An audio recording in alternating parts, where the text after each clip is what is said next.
ঝিনাইদহে জঙ্গি আস্তানায় পুলিশের অভিযানে আত্মঘাতী হামলা ও গুলিতে 2 জন নিহত, 2 পুলিশ কর্মকর্তা আহত, আরেক বাড়ি থেকে বোমা অস্ত্রসহ 2 জনকে আটক। সুনামগঞ্জে হাওরের ফসল রক্ষা বাঁধ নির্মাণে দুর্নীতি তদন্তে পানি উন্নয়ন বোর্ডের 17 প্রকৌশলীকে দুদকে ডেকে নিয়ে তথ্য সংগ্রহ। আমদানি শুল্ক বাড়ানো আর বন্যার কারণে বেড়েছে চালের দাম, দাবি ব্যবসায়ীদের। সাময়িকভাবে শুল্ক প্রত্যাহারের পরিকল্পনা সরকারের, পুরোপুরি তুলে না নেওয়ার পরামর্শ। দেশব্যাপী সাংগঠনিক সফর শেষে নির্বাচনকালীন সহায়ক সরকারের রূপরেখা দেবে বিএনপি, দাবি না মানলে আন্দোলনের হুঁশিয়ারি। এবং অবৈধ দখল ও সংস্কারের অভাবে কার্যকারিতা হারাচ্ছে গঙ্গা কপোতাক্ষ সেচ প্রকল্প। 4 জেলার চাষাবাদ ব্যাহত, বাজেট স্বল্পতা ও জনবল সংকটের অজুহাত পানি উন্নয়ন বোর্ডের।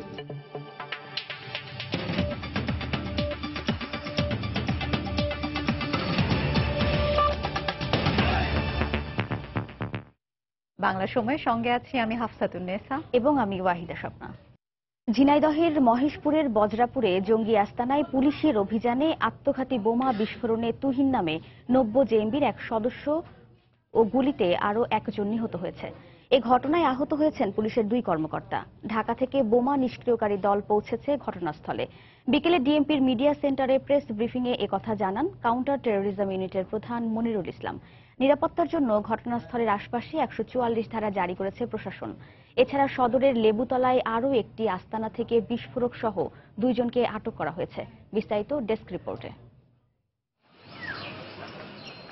গোয়েন্দা তথ্য এবং আটককৃত 90 জেএমবির সদস্য শামীমের দেয়া তথ্যের ভিত্তিতে সকালে ঝিনাইদহের মহেশপুর উপজেলার বজরাপুর গ্রামে অভিযানে যায় পুলিশের কাউন্টার টেরোরিজম ইউনিটের একটি দল। এক পর্যায়ে গ্রামের হঠাৎপাড়া এলাকার জহির মিয়ার বাড়িতে অভিযানের সময় বাধাপ্রাপ্ত হন তারা। এ সময় জোর করে বাড়ির ভেতরে ঢুকতে গেলে আত্মঘাতী বোমা বিস্ফোরণ ঘটায় বাড়ির বাসিন্দারা। এতে ঘটনাস্থলেই একজন নিহত হন। আহত হন পুলিশের কাউন্টার টেরোরিজম ইউনিটের এডিসি নাজমুল করিম এবং পুলিশের উপপরিদর্শক মহসিন। এ সময় আত্মরক্ষার্থে পুলিশও পাল্টা গুলি চালায়, এতে নিহত হন আরও একজন। এদিকে আহত মহসিনকে ঝিনাইদহ সদর হাসপাতালে এবং এডিসি নাজমুলকে উন্নত চিকিৎসার জন্য ঢাকায় আনা হয়েছে। ওদের 2 দিকে দরজা আছে, গেট দেওয়া থাকে, ওরা খাস্তা মাস্তা বানায়, এইটাই জানি। তাছাড়া আর মেয়ে ছেলে পিলে ওদের পদ্মাশীলি থাকে, ওরা বাড়ির ভিতরে কাউরি জাতি দেয় না। আমরা সাধারণ মানুষ, এখানকার মানুষজন যদি উনার বাড়ি যেতাম, উনি বলতো না না বাড়ির ভিতরে যাওয়ার কারো প্রবেশ নিষেধ। কিন্তু উনি যেগুলা এখানে রাখতো, যদি কেউ বলতো যে এগুলা কে, আমার ভাই। যে 2 জন মারা গিয়েছে, এই 2 জনই আব্দুল্লাহর বাড়িতে তারা অবস্থান করত। ঢাকা হোলি আর্টিজান অ্যাটাকের যে একজন নির্বাস সহ কেউ তারা কিন্তু ঝিনাইদহে অবস্থান করেছে কিছুদিন। এদেরকে আশ্রয় দেওয়া এই সংক্রান্ত কাজেও তাদের প্রাথমিক জিজ্ঞাসাবাদে শামীমের সম্পৃক্ততা পাওয়া গিয়েছে। এ ঘটনায় বাড়ির মালিক জহির মিয়া ও তার ছেলে জসিম ছাড়াও আলম নামে একজনকে জিজ্ঞাসাবাদের জন্য আটক করা হয়েছে। এছাড়া নিহতরা 90 জেএমবির সদস্য বলে নিশ্চিত করেছে পুলিশ। বাইরে যার ডেড বডি পড়ে আছে তাকে বাড়িওয়ালা বলছে তুহিন, কিন্তু সেটি তার প্রকৃত নাম কিনা নাকি সাংগঠনিক নাম সে বিষয়ে তো আমরা পরে জানাতে পারবো। এটা নিউ জেএমবির এবং জঙ্গি এখানে এক্সপ্লোসিভ সহ ওরা আত্মঘাতী গ্রুপের সদস্য বলে মনে হয়। সকালে ঝিনাইদহের সদর উপজেলার লেবুতলা গ্রামে আটককৃত শামীমের বাড়িতে অভিযানে চালায় কাউন্টার টেরোরিজম ইউনিটের আরও একটি দল। সেখান থেকে 8টি বোমা এবং একটি পিস্তল সহ 2 জনকে আটক করা হয়। সময় সংবাদ, ঝিনাইদহ। এই মুহূর্তে ঝিনাইদহের মহেশপুরের বজরাপুর এলাকায় আছেন রিপোর্টার তরিকুল ইসলাম।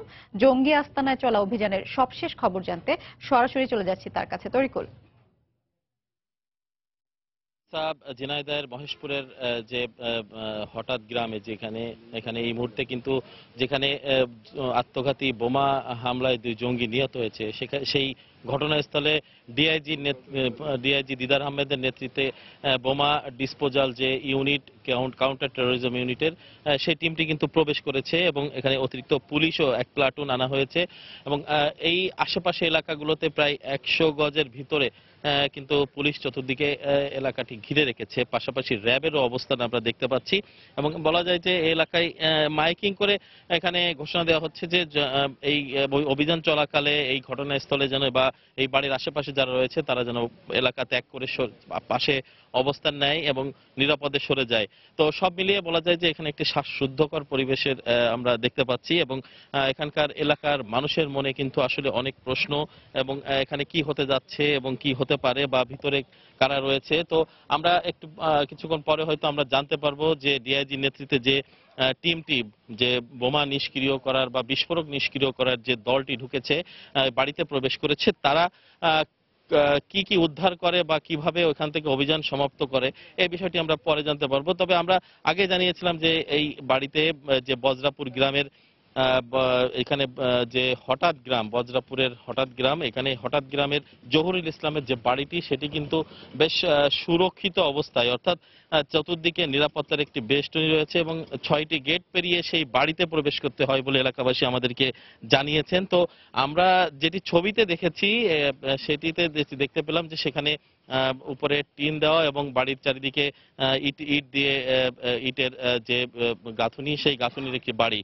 তো দুটো বাড়ি পরপর পাশাপাশি রয়েছে এবং সেই দুটো বাড়ির মধ্য থেকেই আসলে অভিযানটি সেখানে পরিচালনা করা হচ্ছে এবং আমরা যেখানে অবস্থান করছি সেখান থেকে 100 গজ দূরে আসলে এখানে আপনারা দেখতে পাচ্ছেন যে পুলিশের নিরাপত্তা এখানে রয়েছে এবং সেখানে আমরা এর আগেও বলেছি যে ঝিনাইদহের আরো একটি স্থানে লেবুতলায় কিন্তু এখানে কিন্তু এই আরেকটি অভিযান এখানে সকাল থেকে পরিচালিত হয়েছে, ভোর থেকে, এবং সেখানে কিন্তু 8টি বোমা এবং 9mm পিস্তল সহ কিছু বিস্ফোরক সেখান থেকে উদ্ধার করেছে পুলিশ এবং সেখানকার অভিযান কিন্তু সমাপ্ত করা হয়েছে এবং এটি কিন্তু এখন চলমান রয়েছে অভিযান এবং কতক্ষণের মধ্যে শেষ হয় সেটি পরবর্তীতে আসলে আমরা জানাতে পারবো। এই ছিল হাফসা আমার কাছে ঝিনাইদহ থেকে জঙ্গি আস্তানার সর্বশেষ খবর। ঝিনাইদহের মহেশপুরের বজ্রাপুর এলাকায় জঙ্গি আস্তানায় অভিযান চলছে, সেই অভিযানের সবশেষ খবর জানালেন সহকর্মী তরিকুল ইসলাম।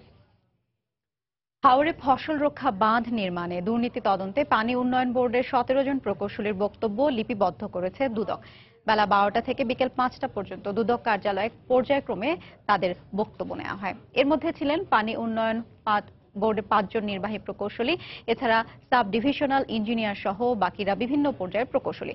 তবে তারা অভিযুক্ত কিনা এ বিষয়ে দুর্নীতি দমন কমিশনের পক্ষ থেকে কোনো বক্তব্য দেওয়া হয়নি। সরকারি হিসেব অনুযায়ী বন্যায় সিলেট অঞ্চলের প্রায় 2,20,000 হেক্টর বোরো মৌসুমের ফসলি জমি তলিয়ে যায়। এর ফলে নিঃস্ব হয়ে পড়েন ওই অঞ্চলের প্রায় 4 লাখ কৃষক। এদিকে হাওরের ফসল রক্ষা বাঁধ নির্মাণে দুর্নীতির অভিযোগ ওঠায় গত 2রা মে সিলেট অঞ্চলের প্রধান প্রকৌশলী আব্দুল হাই, তত্ত্বাবধায়ক প্রকৌশলী নুরুল ইসলাম সরকার ও সুনামগঞ্জের সাবেক নির্বাহী প্রকৌশলী আফসার উদ্দিনকে সাময়িক বরখাস্ত করে পানি উন্নয়ন বোর্ড।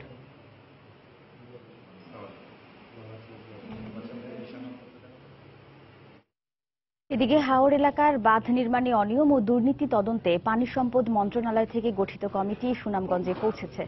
দুপুরে জেলার সার্কিট হাউসে পৌঁছান 4 সদস্যের তদন্ত দল।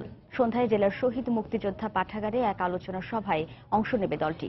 আগামীকাল সকালে জেলা প্রশাসনের সম্মেলন কক্ষে বাঁধ নির্মাণে অনিয়ম ও প্রতিকারের নিয়ে ক্ষতিগ্রস্ত পরিবার, গণমাধ্যম কর্মী ও সংশ্লিষ্ট কর্মকর্তাদের সঙ্গে মতবিনিময় করবেন তারা। সভা শেষে জেলার হাওর এলাকার বাঁধ পরিদর্শন করবেন তদন্ত দল। বন্যায় হাওর তলিয়ে ব্যাপক ক্ষয়ক্ষতির পর বাঁধ নির্মাণে অনিয়মের অভিযোগ ওঠে। অভিযোগ তদন্তে পানি সম্পদ মন্ত্রণালয়ের অতিরিক্ত সচিব ডক্টর মোহাম্মদ আলী খানের নেতৃত্বে 4 সদস্যের কমিটি গঠন করা হয়।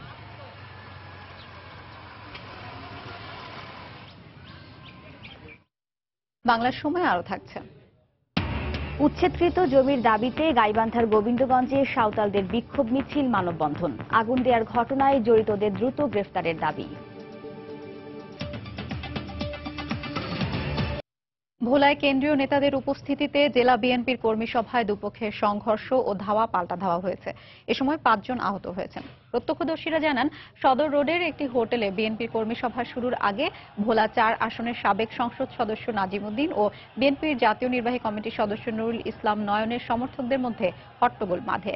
এক পর্যায়ে 2 গ্রুপের মধ্যে সংঘর্ষ ও ধাওয়া পাল্টা ধাওয়া শুরু হয়। এতে দুপক্ষের 5 জন আহত হন। পরে পুলিশ এসে পরিস্থিতি নিয়ন্ত্রণে আনে। এ সময় সভাস্থলে বিএনপির যুগ্ম মহাসচিব মুজিবুর রহমান সরোয়ার সহ কেন্দ্রীয় নেতৃবৃন্দ উপস্থিত ছিলেন।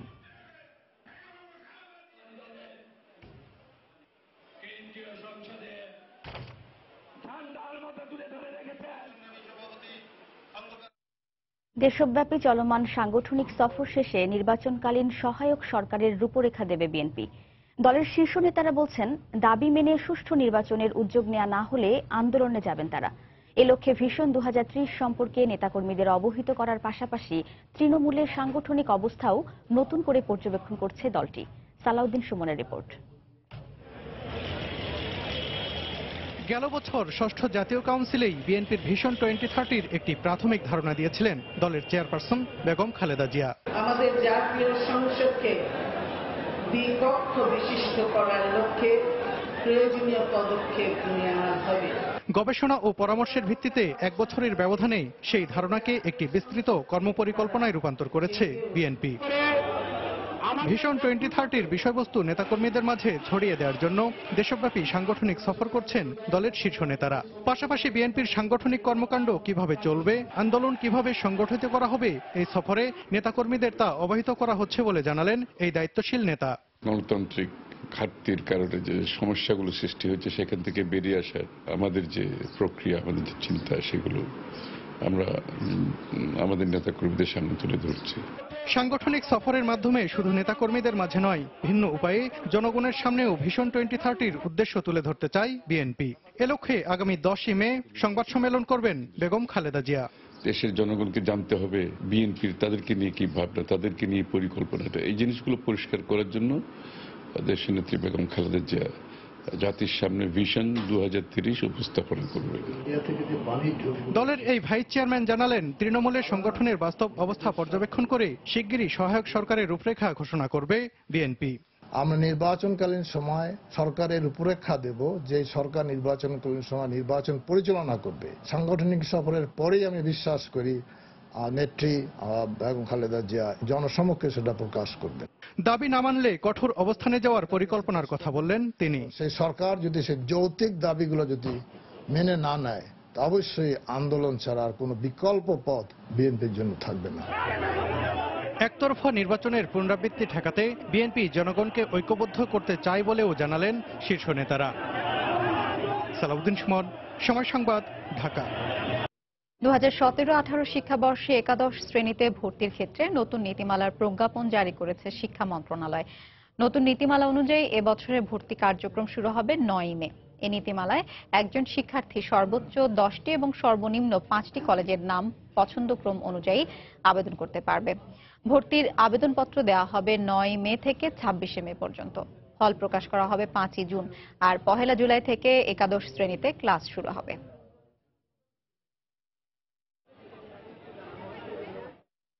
উচ্চ মাধ্যমিক উপবৃত্তি প্রকল্পের অধীনে সারা দেশের 2 লক্ষাধিক শিক্ষার্থীকে বিনামূল্যে টেলিটকের সিম দেওয়া হবে। দুপুরে শিক্ষা মন্ত্রণালয়ের এ বিষয়ে একটি সমঝোতা স্মারক স্বাক্ষরিত হয়। অনুষ্ঠানে জানানো হয়, একাদশ ও দ্বাদশ শ্রেণীতে ভর্তিকৃত শিক্ষার্থীদের মধ্যে 40% ছাত্রী এবং 10% ছাত্রকে উপবৃত্তি দেওয়া হয়। এবার 2 লক্ষাধিক শিক্ষার্থীকে বিনামূল্যে একটি করে টেলিটকের সিম দেওয়া হবে, যার ফলে সরাসরি উপবৃত্তির টাকা তারা মোবাইল থেকে তুলতে পারবে। একই সময় উচ্চ মাধ্যমিক পর্যায়ের শিক্ষার্থীরা তথ্য প্রযুক্তি খাতে সেবা পাবে। অনুষ্ঠানে প্রকল্পের বিভিন্ন দিক তুলে ধরেন শিক্ষামন্ত্রী নুরুল ইসলাম নাহিদ ও ডাক ও টেলিযোগাযোগ প্রতিমন্ত্রী তারানা হালিম।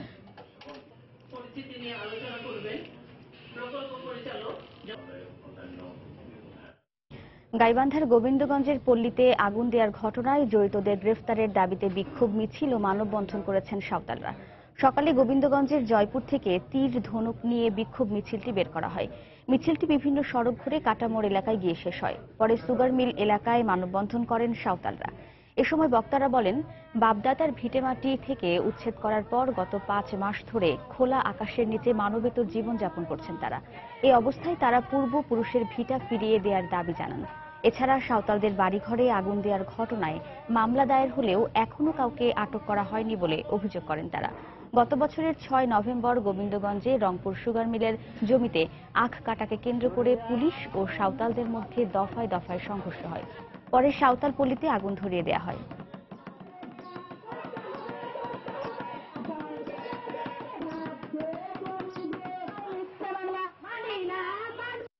আমাদের সঠিক ন্যায্য বিচার চাই। আমরা এখন অসহায় আছি, আমরা তাঁবুতে আছি, আমরা বৃষ্টিবাদল দিন, আমরা কোথায় যাবো? আমরা বাংলাদেশের নাগরিক না। সুষ্ঠু বিচার হোক, আমাদের যে অঙ্গি সংযোগ যারা করছে তাদেরকে গ্রেফতার করুক, আর আমাদের বাপদাদার পৈতৃক সম্পত্তি আমাদেরকে ফেরত দিতে হবে। লালমনিরহাটের সীমান্ত এলাকা থেকে রসুল মিয়া নামে এক বাংলাদেশিকে ধরে নিয়ে গেছে ভারতীয় সীমান্তরক্ষী বাহিনী বিএসএফ। ভোরে বুড়িহাট সীমান্ত থেকে তাকে আটক করা হয়। লালমনিরহাট 15 বিজিবি অধিনায়ক লেফটেন্যান্ট কর্নেল গোলাম মোর্শেদ ঘটনার সত্যতা নিশ্চিত করেন। বিজিবি জানায় ওই সীমান্তের আন্তর্জাতিক সীমানা পিলারের কাছে ঘোরাফেরা করছিলেন গরু ব্যবসায়ী রসুল মিয়া। এ সময় ভারতের কোচবিহারের দক্ষিণ চামটা এলাকায় বিএসএফ এর টহল দলের সদস্যরা তাকে লক্ষ্য করে গুলি ছোড়ে। এতে রসুল মিয়া আহত হলে বিএসএফ সদস্যরা বাংলাদেশ সীমান্তের ভেতরে ঢুকে তাকে ধরে নিয়ে যায়।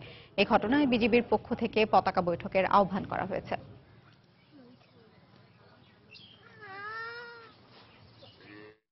দিনাজপুরে বয়লার বিস্ফোরণে দগ্ধ আরও এক শ্রমিকের মৃত্যু হয়েছে। গতকাল সন্ধ্যায় রংপুর মেডিকেলে মারা যান তিনি। এ নিয়ে মৃতের সংখ্যা দাঁড়ালো 17 জনে। চিকিৎসক জানান, টানা 19 দিন চিকিৎসাধীন থাকার পর সাইদুলের মৃত্যু হয়।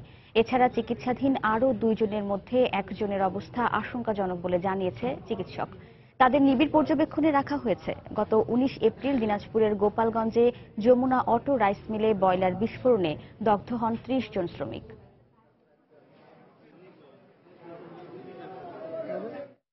বাংলার সময় আরো থাকছে।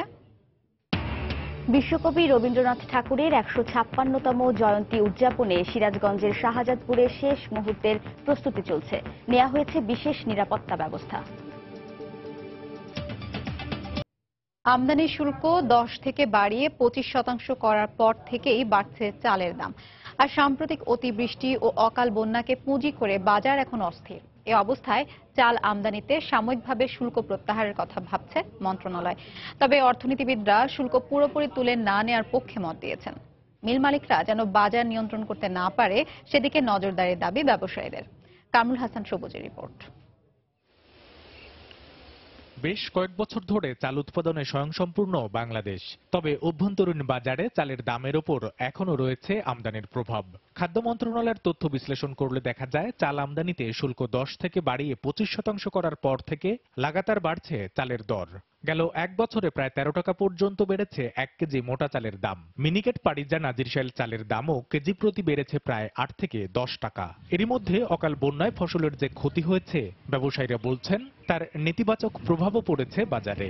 ব্যাপক আকারে একটা ক্ষতি হয়েছে বিল এলাকায়। সেই হিসাবে মোটা চালের একটু তো এফেক্ট হবেই, কারণ এটা তো 2-1 টনের ব্যাপার না। ধান যেটা অল্প অল্প কিছু পাচ্ছে সেটা দিয়ে চাহিদা পূরণ করা সম্ভব না। বাইরে থেকে যদি আমদানি না হয় তাহলে চাহিদা পূরণ করা এবছর সম্ভব আমি মনে করি না। নিয়মিত চাহিদার সঙ্গে সামাজিক নিরাপত্তামূলক সরকারি কার্যক্রম বাড়ায় এপ্রিল মাস শেষে সরকারি গুদামেও চালের মজুত কমেছে অর্ধেক। মন্ত্রণালয় থেকে চাল আমদানিতে শুল্ক সাময়িক প্রত্যাহারের প্রস্তাব করা হয়েছে। তবে কৃষকের স্বার্থ বিবেচনায় শুল্ক পুরোপুরি প্রত্যাহার না করে তা কমানোর পক্ষে মত অর্থনীতিবিদদের। ট্যারিফের ফলে আমদানি কমে গেছে, আমদানি কমার ফলে দাম বেড়েছে। 10 অন্তত সেই পর্যায়ে যদি নিয়ে আসে, কারণ এটা আমদানি রেসপন্সের উপর নির্ভর করবে যে আপনি যদি যা ছিল সেখানে ফিরে যান, তারপরে আমদানি মূল্যের পরিস্থিতি দেখে ফার্দার কি করতে হবে সেটা চিন্তা ভাবনা করা যেতে পারে। চালের বাজার যেন সিন্ডিকেটের হাতে বন্দী না থাকে সেদিকে সতর্ক থাকার দাবি আড়তদারদের। 2-3 জন লোক যদি বলে যে না আজকে বাজার 10 টাকা, ঠিক 10 টাকাই থাকবে। এরা যদি বলে 20 টাকা, 20 টাকাই থাকবে। পুরো যা বলে তাই। এটা সরকার দেখা উচিত। মন্ত্রণালয়ের তথ্য মতে অভ্যন্তরীণ চাহিদা মেটাতে গেল মার্চের তুলনায় এপ্রিলের শেষ ভাগে চালের আমদানি বেড়েছে 111% বেশি। কামরুল হাসান সবুজ, সময় সংবাদ, ঢাকা। বর্তমান সরকারের মেয়াদেই ভারতের সাথে তিস্তা পানি বন্টন চুক্তি হবে বলে মন্তব্য করেছেন শিল্পমন্ত্রী আমির হোসেন আমু। বিকেলে নরসিংদীতে জেলা যুবলীগের সম্মেলনে তিনি একথা বলেন। এ সময় মন্ত্রী আরো বলেন, শেখ হাসিনার নেতৃত্বেই দেশের উন্নয়ন হবে। 27টি বছর আপনারা ক্ষমতায় ছিলেন, তিস্তা তো দূরের কথা, ফরাক্কার সমস্যার সমাধানের কথা আপনারা চিন্তা করেন নাই। অন্য আজকে তিস্তা নিয়ে চিৎকার করছে। পরিষ্কারভাবে বলতে পারি, শেখ হাসিনার এই মেয়াদকালীন সময় ইনশাআল্লাহ তিস্তা চুক্তি হবে। যেভাবে শেখ হাসিনার নেতৃত্বে বাংলাদেশ একটি মর্যাদা সম্পন্ন দেশ হিসাবে আত্মপ্রকাশ করতে সমর্থ হয়েছে, কোন সমস্যা বাংলাদেশের আন্তর্জাতিক ভাবে থাকবে না শেখ হাসিনা যতদিন ক্ষমতা আছেন। হয়রানি বন্ধ ও ন্যায় বিচার নিশ্চিতের স্বার্থেই তথ্য প্রযুক্তি আইনের 57 ধারা বাতিল করে নতুন ডিজিটাল সিকিউরিটি আইন প্রণয়ন করা হচ্ছে বলে মন্তব্য করেছেন আইনমন্ত্রী আনিসুল হক। সকালে হবিগঞ্জে নবনির্মিত জুডিশিয়াল ম্যাজিস্ট্রেট আদালত ভবন উদ্বোধন শেষে সাংবাদিকদের এক প্রশ্নের জবাবে তিনি একথা বলেন। এর আগে উদ্বোধনী অনুষ্ঠানে অন্যান্যদের মধ্যে বক্তব্য রাখেন জেলা ও দায়রা জজ মোহাম্মদ আতাবুল্লাহ ও জেলা প্রশাসক সাবিনা আলম। এ সময় আইন মন্ত্রণালয়ের সচিব আবু সালেহ শেখ মোহাম্মদ জহিরুল হক, জেলা আইনজীবী সমিতির সভাপতি আফিল উদ্দিন সহ স্থানীয় জনপ্রতিনিধিরা উপস্থিত ছিলেন। এজলার সংকট নিরসনে 21 কোটি টাকা ব্যয়ে নতুন ভবন নির্মাণ করে গণপূর্ত বিভাগ।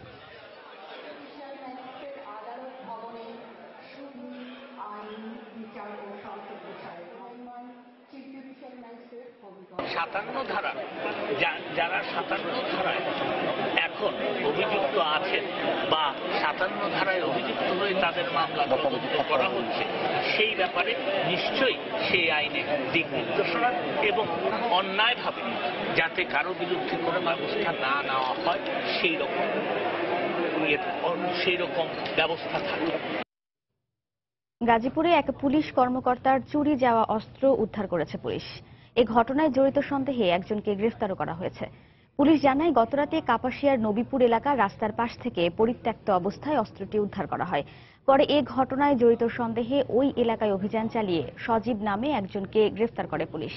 তার বিরুদ্ধে বিভিন্ন থানায় একাধিক মামলা রয়েছে।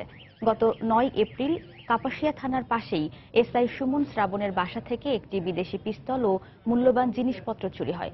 পরে এ ঘটনায় ওই পুলিশ কর্মকর্তাকে ক্লোজড করা হয়।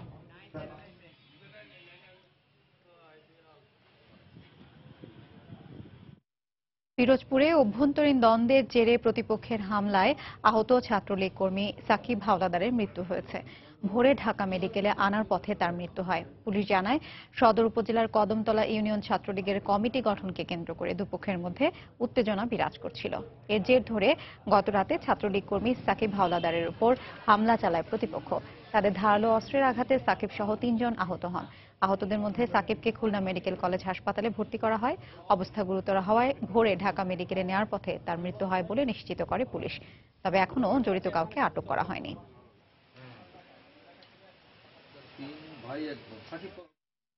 রাজশাহী ও কুড়িগ্রামে আলাদা সড়ক দুর্ঘটনায় 3 জন নিহত হয়েছেন। দুপুরে রাজশাহী নগরীর নর্দন মোড় এলাকায় নিয়ন্ত্রণ হারিয়ে বালুভর্তি 2টি ট্রাকের সংঘর্ষ হয়। এ সময় ট্রাক দুটির মাঝে একটি অটোরিকশা চাপা পড়লে ঘটনাস্থলেই চালক হাসিব নিহত হন।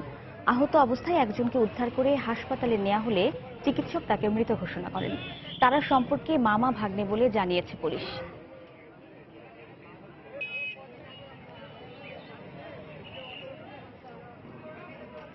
এদিকে সকালে কুড়িগ্রামের উলিপুরে ভটভটির ধাক্কায় এক মোটরসাইকেল আরোহী নিহত হয়েছেন।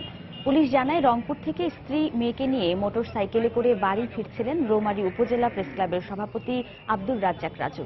এক পর্যায়ে একটি ভটভটি তাদের ধাক্কা দিলে মারাত্মক আহত হন তিনি। তাকে উদ্ধার করে হাসপাতালে নেওয়া হলে চিকিৎসক তাকে মৃত ঘোষণা করেন। জোয়ার আর অতি বৃষ্টিতে ঝালকাঠিতে বোরো ফসলের ব্যাপক ক্ষতি হয়েছে। কৃষকরা জানান চলতি বছর 8025 হেক্টর জমিতে বোরো ধানের চাষ করা হলেও সাম্প্রতিক সময়ের অতি বৃষ্টি আর ঝড়ের কারণে বেশিরভাগ মাঠের ধান নষ্ট হয়ে গেছে। আর জোয়ারের কারণে নিচু জমিতে পানি ডুবে আছে পাকা ধান, এতে ক্ষতিগ্রস্ত হয়েছেন কৃষকরা।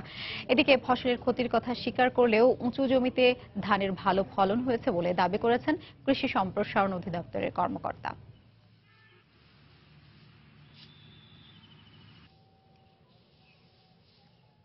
পানি আইয়া সব ডল তলাই গেছে, তলাই যাওয়ার পর আমরা দেখছি যে ক্ষেত পানিতে লাডু সমান পানি, পানির পর সেইবার চিনতে পারবো না কি করবো। বন্যা আইছে, বন্যার পর সব পানি টানিয়ে গেছে, মন তো ধান শুয়ে গেছে। আমরা হিসাব করছি যে 1400 হেক্টর জমির ধান আংশিকভাবে ক্ষতিগ্রস্ত হয়েছে এবং ক্ষতির পরিমাণ 5%। কিছু ধান ঝরে গেছে, কিছু ধান নিমজ্জিত হয়ে নষ্ট হতে পারে বা হয়েছে।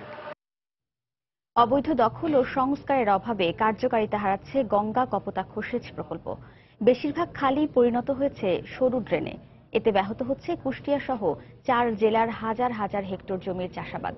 বাজেট স্বল্পতা ও জনবল সংকটকে দায়ী করে শিগগিরই উচ্ছেদ অভিযান পরিচালনার কথা জানিয়েছে পানি উন্নয়ন বোর্ড। কুষ্টিয়া থেকে বাবুল হোসেনের ছবি ও এস এম রাশিদের তথ্য নিয়ে ডেস্ক রিপোর্ট। গঙ্গা কপোতাক্ষ সেচ প্রকল্পের প্রধান খালের দুই পাড়ে গড়ে তোলা হয়েছে অবৈধভাবে ঘরবাড়ি সহ বিভিন্ন ধরনের দোকানপাট। দখলদারদের অত্যাচারে দিন দিন খালগুলো পরিণত হচ্ছে সরু ড্রেনে। রক্ষণাবেক্ষণের অভাবে নষ্ট হয়ে যাচ্ছে স্লুইস গেট। সে সাথে দীর্ঘদিন খালগুলো সংস্কার না হওয়ায় গঙ্গা কপোতাক্ষ সেচ প্রকল্পের সুবিধা থেকে বঞ্চিত হচ্ছে কুষ্টিয়া সহ খুলনা বিভাগের 4 জেলার কৃষকেরা। এতে মারাত্মকভাবে ব্যাহত হচ্ছে ফসলের আবাদ। দোকানপাট এবং দেখা যাচ্ছে গাছ গাছালা অন্যান্য লোকজনে লাগায় খেলানটাকে একদম ছোট করে ফেলছে। যখন পানির দরকার এখন পানি পাইনি, মাটি ফাইটি যাচ্ছে, আমার বাইরেতে পানি নেই, তাহলে ক্যানাল থেকে আমার লাভ কি? গেটটা দেখছি বহুদিন এরকম রংসম, ওই ভবিষ্যৎ মন বললে করে না বললে ভাবে পড়ে আছে। আগে পানি বহুত আসতো ক্যানালে খুব, এখন পানি কম আসে, এখন খুব ভরাট পড়ে গিয়েছে। এই অবস্থায় স্বল্প বাজেট ও জনবল সংকটকে দায়ী করে খালগুলো দখলমুক্ত করার কথা জানালেন পানি উন্নয়ন বোর্ডের নির্বাহী প্রকৌশলী। বিভিন্ন সময় প্রশাসনের সাথে সম্পৃক্ত হয়ে আমরা তাদেরকে উচ্ছেদের জন্য বা তাদেরকে ওখান থেকে জায়গা খালি করে দেওয়ার জন্য নোটিশ করতেছি এবং সেই নোটিশের প্রক্রিয়া অব্যাহত আছে। অনেক খালি তালিকা সম্পন্ন করা হয়েছে এবং তাদেরকে নোটিশ দেওয়া হয়েছে, উচ্ছেদের নোটিশ দেওয়া হয়েছে। আমরা বাজেট পেলেই আমরা আশা করা যাচ্ছে যে যেসব জায়গা অবৈধ দখলে আছে এই জায়গাগুলো আমরা দখলমুক্ত করতে পারবো। গঙ্গা কপোতাক্ষ সেচ প্রকল্পের আওতায় কুষ্টিয়া, ঝিনাইদহ, মাগুরা ও চুয়াডাঙ্গা জেলার 1,16,000 হেক্টর জমি চাষাবাদ করা হয়। এসব জমিতে সেচ কাজে ব্যবহৃত প্রধান খাল রয়েছে 193 কিলোমিটার। সময় সংবাদ, কুষ্টিয়া। গাজীপুরে নানা কর্মসূচিতে স্মরণ করা হলো প্রয়াত মুক্তিযোদ্ধা, শ্রমিক নেতা ও সংসদ সদস্য আহসানুল্লাহ মাস্টারকে। এ উপলক্ষে সকালে শহরের হায়দরাবাদে মরহুমের কবরে ফুল দিয়ে শ্রদ্ধা জানান কৃষিমন্ত্রী মতিয়া চৌধুরী ও মুক্তিযুদ্ধ বিষয়ক মন্ত্রী আকম মোজাম্মেল হক। পরে এক আলোচনা সভায় প্রয়াতের ছেলে জাহিদ আহসান রাসেল সহ জেলা ও মহানগর আওয়ামী লীগ ও এর অঙ্গ সংগঠন নেতাকর্মীরা উপস্থিত ছিলেন। এ সময় বক্তারা হত্যা মামলায় আদালতের দেয়া রায় দ্রুত বাস্তবায়নের দাবি জানান। আলোচনা সভা শেষে দোয়া মিলাদ ও কাঙালি ভোজের আয়োজন করা হয়।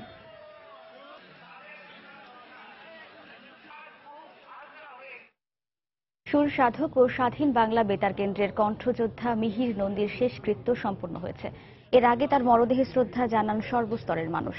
সকালে মিহির নন্দীর মরদেহ নেওয়া হয় চট্টগ্রামের কেন্দ্রীয় শহীদ মিনারে। এ সময় ফুল দিয়ে শ্রদ্ধা জানান বিভিন্ন সামাজিক, রাজনৈতিক ও সাংস্কৃতিক সংগঠন। পরে নগরীর বলোয়ার দিঘির অভয় মিত্র শ্মশানঘাটে তার শেষকৃত্য সম্পন্ন হয়। দুরারোগ্য ক্যান্সার আক্রান্ত হয়ে গতকাল রাতে চট্টগ্রাম মেডিকেল কলেজ হাসপাতালে শেষ নিঃশ্বাস ত্যাগ করেন 75 বছর বয়সী এই গুণী শিল্পী। দীর্ঘদিন বাংলাদেশ বেতার ও টেলিভিশনে কাজ করা মিহির নন্দীকে গত বছর শিল্পকলা পদকে ভূষিত করা হয়।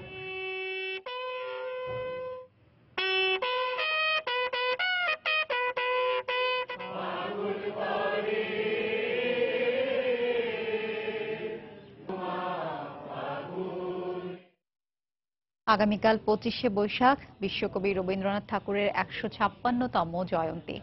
এ উপলক্ষে সিরাজগঞ্জের শাহজাদপুরের কাচারি বাড়িতে চলছে শেষ মুহূর্তের প্রস্তুতি। পুরো দমে চলছে সাংস্কৃতিক অনুষ্ঠানের মহড়া। 7 দিনব্যাপী রবীন্দ্র মেলা এবং দেশ বিদেশের দর্শনার্থীদের কথা মাথায় রেখে বিশেষ নিরাপত্তা ব্যবস্থা নেওয়া হয়েছে। সিরাজগঞ্জ থেকে অমৃত সেনের ছবিতে রিঙ্কু কুণ্ডুর রিপোর্ট। সিরাজগঞ্জের শাহজাদপুর উপজেলায় এখন সাত রব 25শে বৈশাখ বিশ্বকবির 156তম জন্মবার্ষিকী। এ উপলক্ষে কাছারি বাড়িকে ঘিরে চলছে শেষ মুহূর্তের প্রস্তুতি।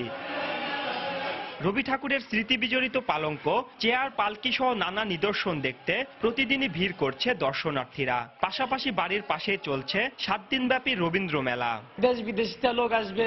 রবীন্দ্র জয়ন্তী আমাদের সামনে 25শে বৈশাখ। গেট নির্মাণের কাজ এবং ওয়াচ টাওয়ার নির্মাণের কাজ চলছে। প্রতি বছরের ন্যায় আশা করছি এবছরও দেশি বিদেশি প্রচুর দর্শক আসবে। সকল প্রস্তুতি জোর কদমে এগিয়ে চলছে। নির্ধারিত সময়ের মধ্যে সকল প্রস্তুতি সম্পন্ন হবে। রবি ঠাকুরের জন্মবার্ষিকী উপলক্ষে এবারও 3 দিনব্যাপী সাংস্কৃতিক অনুষ্ঠানের আয়োজন করা হয়েছে। শেষ মুহূর্তে মহড়ায় ব্যস্ত শিল্পীরাও। সবাই সম্মিলিতভাবে আমরা পোস্টমাস্টার নাটকটি মহড়া দিচ্ছি, মহড়া চলছে আমাদের। নিত্যলোক থেকে উদ্বোধনী নাচ করতেছি। আমরা প্রতিনিয়ত রিহার্সাল করছি যাতে অনুষ্ঠানটা ভালো হয়। এদিকে উৎসব নির্বিঘ্ন করতে বিশেষ নিরাপত্তা ব্যবস্থা নেওয়া হয়েছে বলে জানিয়েছে পুলিশ। যেখানে এই অনুষ্ঠানগুলো অনুষ্ঠিত হবে সেখানে সিসি ক্যামেরা স্থাপন করা হয়েছে। সেখানে পুলিশের কন্ট্রোল রুম থাকবে। শাহজাদপুরের প্রাকৃতিক সৌন্দর্যে মুগ্ধ হয়ে রবীন্দ্রনাথ ঠাকুর 1890 থেকে 1897 সালের বিভিন্ন সময় কাছারি বাড়িতে এসে থাকতেন। কবিগুরু এখানে বসেই বিসর্জন, পোস্টমাস্টার, ছিন্নপত্র, ছুটি ও সমাপ্তির মতো অসংখ্য ছোট গল্প, নাটক ও উপন্যাস রচনা করেছেন। রিঙ্কু কুন্ডু, সময় সংবাদ, সিরাজগঞ্জ। বাংলার সময়ের শীর্ষ সংবাদগুলো জানিয়ে দিচ্ছি আরেকবার। ঝিনাইদহে জঙ্গি আস্তানায় পুলিশের অভিযানে আত্মঘাতী হামলা ও গুলিতে 2 জন নিহত, 2 পুলিশ কর্মকর্তা আহত, আরেক বাড়ি থেকে বোমা, অস্ত্রসহ 2 জনকে আটক। সুনামগঞ্জে হাওরের ফসল রক্ষা বাঁধ নির্মাণে দুর্নীতি তদন্তে পানি উন্নয়ন বোর্ডের 17 প্রকৌশলীকে দুদকে ডেকে তথ্য সংগ্রহ। আমদানি শুল্ক বাড়ানো আর বন্যার কারণে বেড়েছে চালের দাম, দাবি ব্যবসায়ীদের। সাময়িকভাবে শুল্ক প্রত্যাহারের পরিকল্পনা সরকারের, পুরোপুরি তুলে না নেয়ার পরামর্শ। দেশব্যাপী সাংগঠনিক সফর শেষে নির্বাচনকালীন সহায়ক সরকারের রূপরেখা দেবে বিএনপি, দাবি না মানলে আন্দোলনের হুঁশিয়ারি। এবং অবৈধ দখল ও সংস্কারের অভাবে কার্যকারিতা হারাচ্ছে গঙ্গা কপোতাক্ষ সেচ প্রকল্প, 4 জেলার চাষাবাদ ব্যাহত, বাজেট স্বল্পতা ও জনবল সংকটের অজুহাত পানি উন্নয়ন বোর্ডের। এই ছিল বাংলার সময়। যে কোনো খবর পেতে ভিজিট করুন সময়নিউজ.tv। এছাড়া এইমাত্র পাওয়া খবর আপনার মোবাইলে পেতে SMS করুন *BN লিখে পাঠিয়ে দিন 16242 নম্বরে। আর সঙ্গেই থাকুন সময়।